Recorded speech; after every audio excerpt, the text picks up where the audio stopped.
Buonasera da Sicilia 24, le principali notizie. È morto il bambino di 10 anni caduto dal balcone a Trapani. Dopo il volo dal quinto piano era stato trasferito in ospedale a Palermo. 2 incidenti mortali nelle ultime ore, tragico scontro nell'Agrigentino tra una moto e un'autobotte, perde la vita un 28enne di Gela. A Palermo muore investita da un pullman una ragazza di 25 anni. Delitto Mattarella, l'ex prefetto Piritore ai domiciliari con l'accusa di depistaggio respinge ogni accusa, avrebbe mentito sul guanto ritrovato nella 127 usata dai killer. Dopo circa 40 anni inaugurato a Palermo lo svincolo Roccella-Brancaccio, uno snodo cruciale per la viabilità palermitana, ma non sono mancate le polemiche per i troppi ritardi. Ponte sullo Stretto, la WeBuild avvia le procedure per le assunzioni, 3.850 in 24 ore le candidature arrivate, ma la Corte dei Conti solleva ancora dubbi sull'opera. Colpo di coda dell'estate in Sicilia, domani sono previste punte di 30 gradi e c'è chi ne approfitta per un bagno fuori stagione. Pasta Day, il mondo celebra la regina della tavola italiana, piace al palato e fa bene all'umore e poco importa se è corta, liscia o rigata. Calcio, il Catania sulle ali dell'entusiasmo dopo la vittoria sulla Salernitana va all'assalto del Benevento. Massimino verso il tutto è esaurito.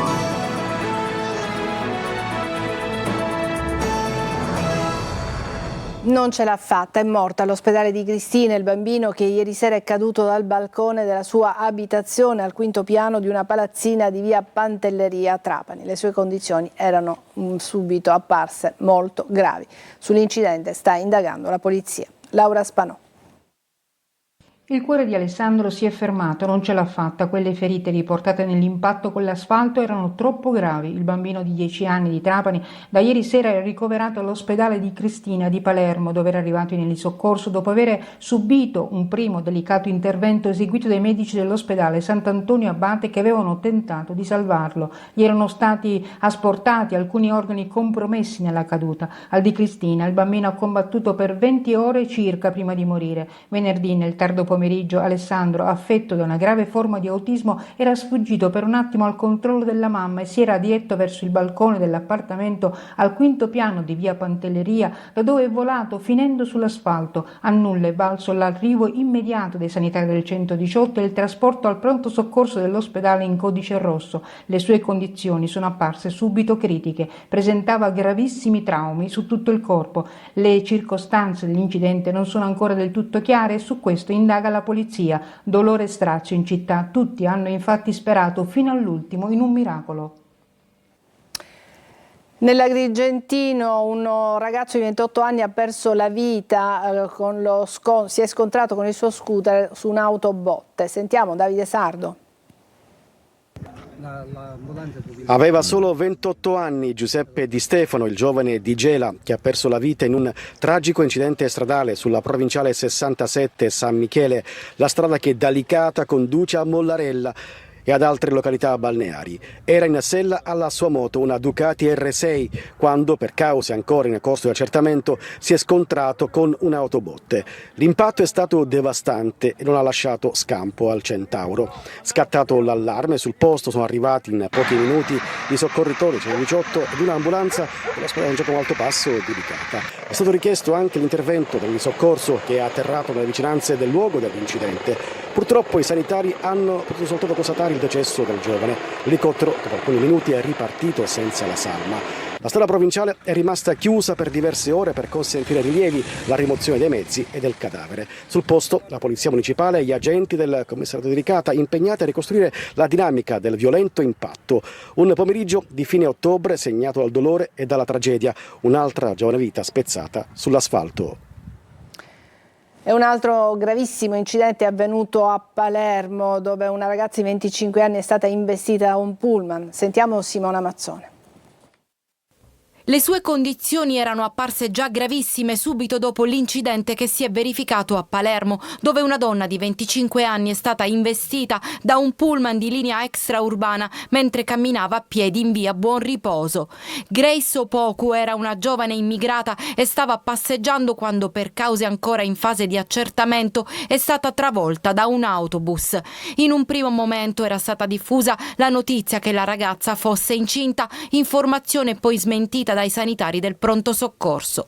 Intervenuto sul posto il 118 per soccorrerla, è stata subito accompagnata in codice rosso all'ospedale Bucchieri La Ferla, dove appunto le condizioni erano apparse subito molto gravi e solo poco dopo essere stata ricoverata e deceduta. Che il delitto Mattarella, l'ex prefetto Piritore respinge ogni accusa di depistaggio in merito al guanto ritrovato nella 127 guidata ai killer dell'ex presidente della regione. La difesa annuncia ricorso contro la misura cautelare degli arresti domiciliari. Orazio Longo.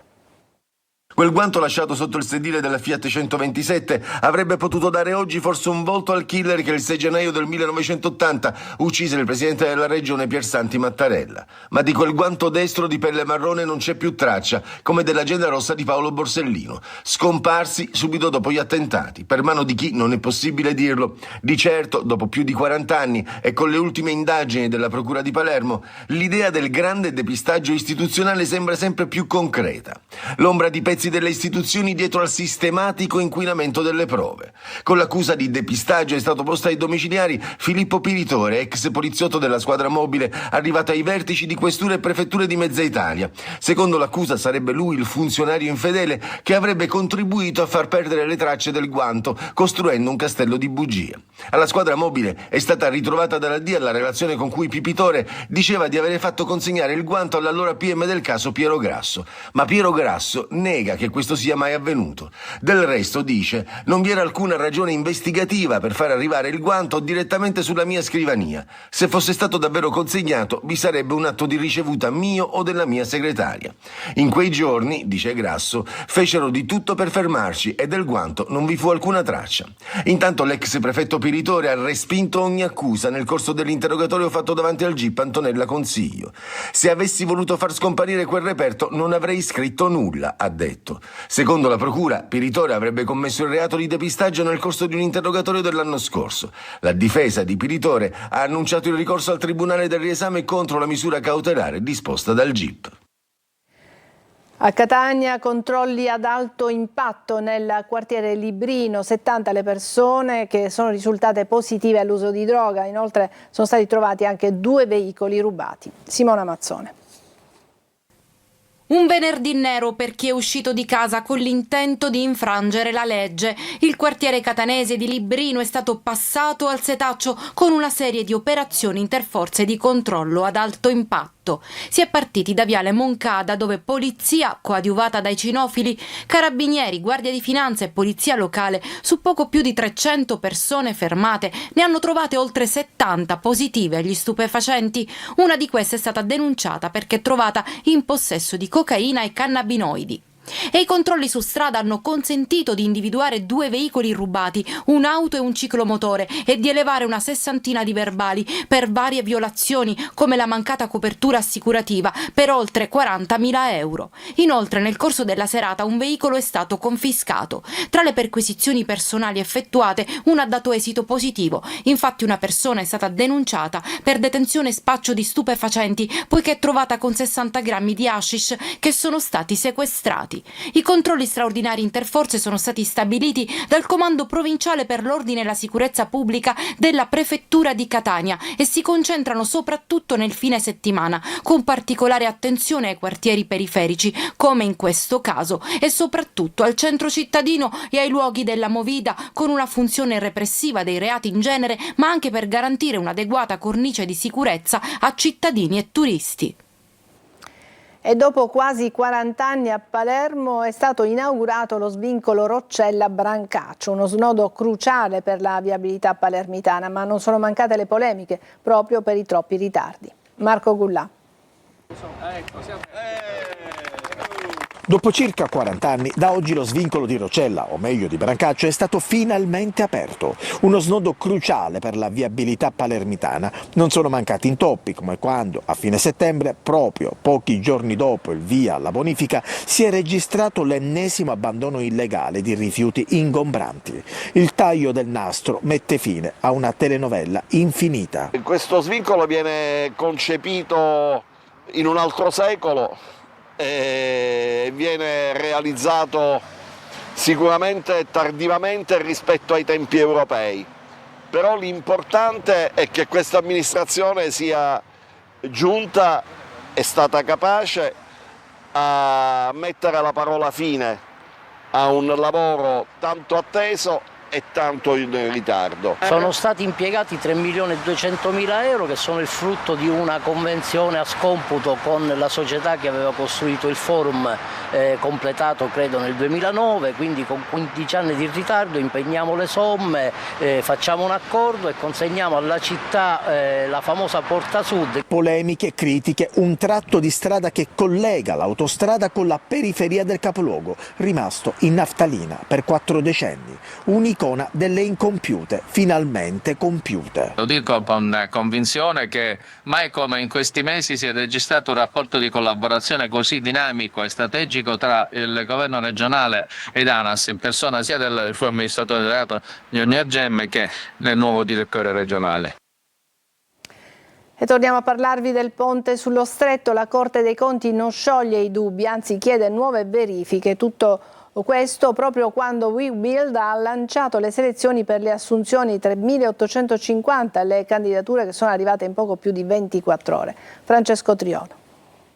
Da un lato Webuild che lancia la piattaforma per le selezioni delle assunzioni per il ponte sullo Stretto, dall'altro però la Corte dei Conti che non ritiene superati i dubbi di legittimità emersi a seguito dell'esame del provvedimento e rimanda gli atti al collegio. Adesso ci sarà tempo, termine ultimo sino al 7 novembre, per la definizione del procedimento di controllo.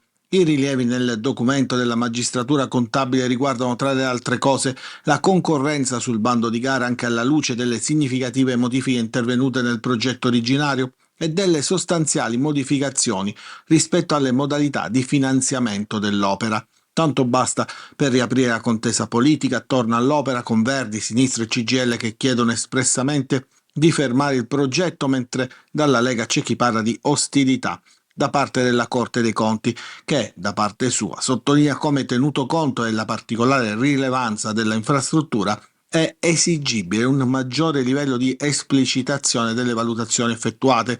Alcune condizioni infatti sembrerebbero non compiutamente soddisfatte. La Stretto di Messina, da parte sua, mostra comunque fiducia sull'esito positivo dell'esame della Corte, nella convinzione, scrive la D. Pietro Ciucci, di aver operato nel pieno rispetto delle norme, nei tempi previsti e in anticipo rispetto alla convocazione della seduta delle sezioni centrali della Corte dei Conti del prossimo 29 ottobre, ha annunciato Ciucci, dove verranno fornite da parte delle istituzioni competenti tutti i nuovi approfondimenti richiesti. Degrado, topi e disagi quotidiani a Caltanissetta in via Gentile. I residenti vivono in condizioni sempre più difficili tra rifiuti, buche e un ascensore fuori uso che non consente a un disabile di uscire fuori di casa. Sentiamo il servizio di Rita Cinardi.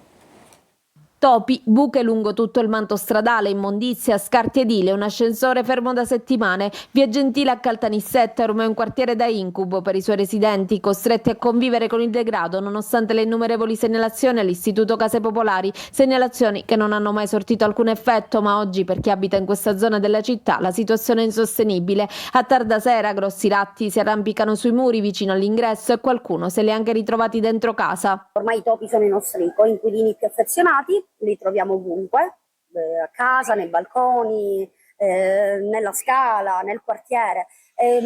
Questo problema ovviamente c'è da sempre, da una vita. La manifestazione si è accelerata e ingrandita molto nell'ultimo periodo, da quando anche l'igiene nel quartiere viene a mancare. Ma non è tutto, perché c'è anche chi ha soli 30 anni è costretto a rimanere a casa visto che l'ascensore, fermo ormai da un mese, non viene riparato. Giuseppe è un ragazzo che a causa di una grave patologia è costretto a muoversi con un girello. 5 piani a piedi sono impossibili da percorrere e così è costretto a rinviare di giorno in giorno controlli e possibili terapie. Chiedo solo una cosa, l'ascensore è più di un mese che io sono chiuso a casa, mangiandomi il cervello, facendo avanti e indietro, cucina e soggiorno.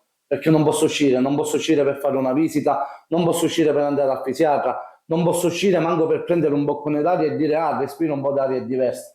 Gentilmente, un po' di cuore, solo questo chiedo.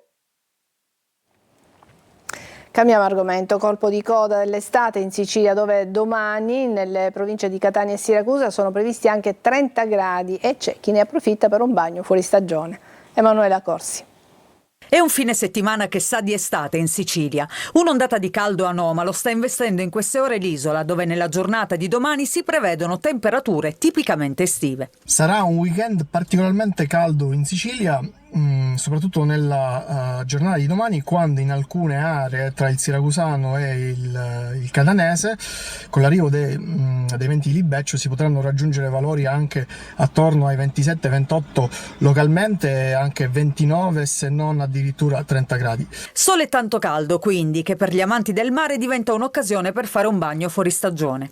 Qui siamo a San Giovanni Licuti, borgo marinaro di Catania, preso d'assalto dai bagnanti. Meravigliosa, bellissima, caldissima, vi consiglio di venire tutti quanti al mare. Siamo a Ferragosto, meglio di Ferragosto, ma l'anno scorso comunque era la stessa cosa. Sempre mare forever, San Giovanni Licuti soprattutto forever, perché è bellissima. E avevamo pensato di andare a mare stamattina, ora vediamo, andiamo a casa, prendiamo tutto l'occorrente e ritorniamo magari. Un colpo di coda dell'estate che terminerà nella giornata di domenica. Da lunedì, infatti, l'autunno inizierà a farsi sentire. La prossima settimana sarà caratterizzata da un tipo di variabilità positiva tipica del periodo autunnale, però mancheranno quelle che sono le perturbazioni che apportano le grandi piogge. Per quelle probabilmente bisognerà aspettare il mese di novembre. Breve pausa, tra poco.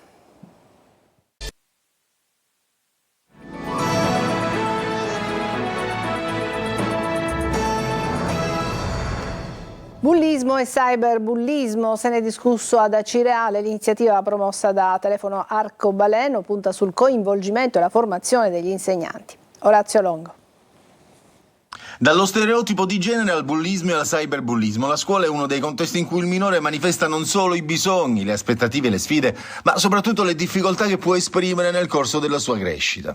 Se ne è parlato nel corso del convegno La scuola e la tutela del minore ad Acireale. Dallo studio presentato da Telefono Arcobaleno è emersa la necessità di progettare programmi di prevenzione del disagio rivolti agli insegnanti. Necessità formativa da parte del corpo insegnanti, si sentono non preparati a gestire ad esempio le forme d'abuso, si sentono impreparati a capire come gestire, ma anche a capire quando la situazione è quella concreta. Chiedono formazione.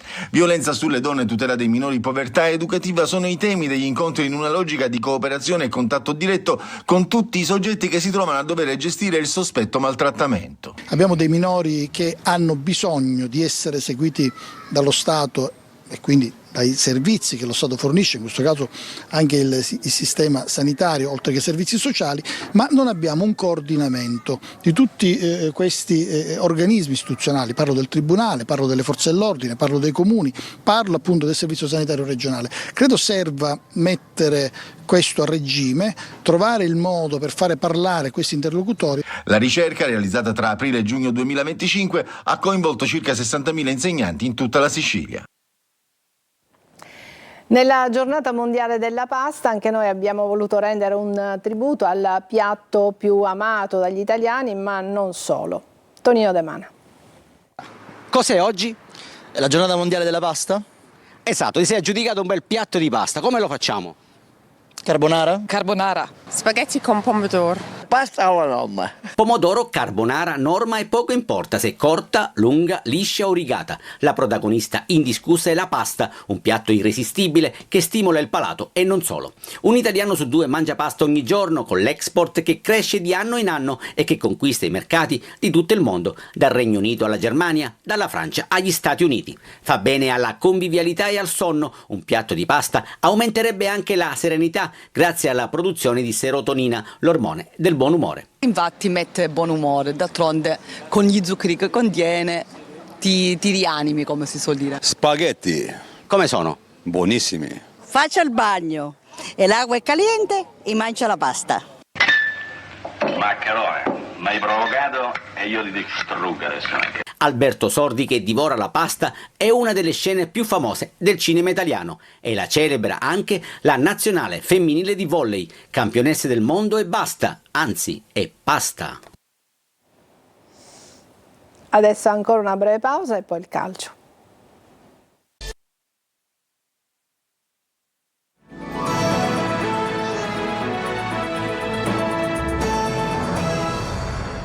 Eccoci al calcio. Il Catania domani riceve il Benevento. Al Massimino il consueto pienone toscano dovrebbe confermare la stessa formazione vista con la Salernitana. Marco Carli. Altra domenica, altro big match nel solito Massimino stracolmo. Dopo la Salernitana è il turno del Benevento. Il Catania dall'ultima vittoria ha tratto solo fiducia e convinzione nei propri mezzi e proverà a sfruttare ancora il fattore campo, anche se l'avversario, nuova capolista insieme alla Salernitana appena battuta dagli etnei, è di quelli tosti. Il Benevento è una squadra in testa alla classifica, con numeri importanti. L'attenzione che abbiamo dato alle caratteristiche, che sono diverse, non più forti o meno forti della partita precedente, è la giusta strada per affrontare la partita con gli strumenti giusti per alla fine portare a casa questa partita. Con Martic e Raimo assenti le scelte riguardano soprattutto il centrocampo. Aloe e Corbari scalpitano, ma alla fine Toscano confermerà la formazione iniziale delle ultime due gare con Giuliana e Salernitana, Quaini in mezzo e Cicirelli con Lunetta alle spalle di Forte. Il tecnico sa che dalla panchina potrà attingere, come succede da qualche tempo. Le alternative, ci sarà anche Caturano, sono valide. I miglioramenti sono figli di questa competizione. Quando dicevo sì, quando sei in emergenza devi trovare soluzioni, però quando sei tutti il livello cambia. Data l'affluenza prevista, la società etnea suggerisce ai propri tifosi di arrivare al Massimino con largo anticipo. I cancelli dello stadio apriranno alle ore 12. In chiusura vi ricordo che stanotte tornerà l'ora solare, il cambio scatterà alle 3 di questa notte quando sarà necessario spostare le lancette e l'orologio indietro di un'ora, quindi si passerà dalle 3 del mattino alle 2, un passaggio che regalerà un'ora di sonno in più.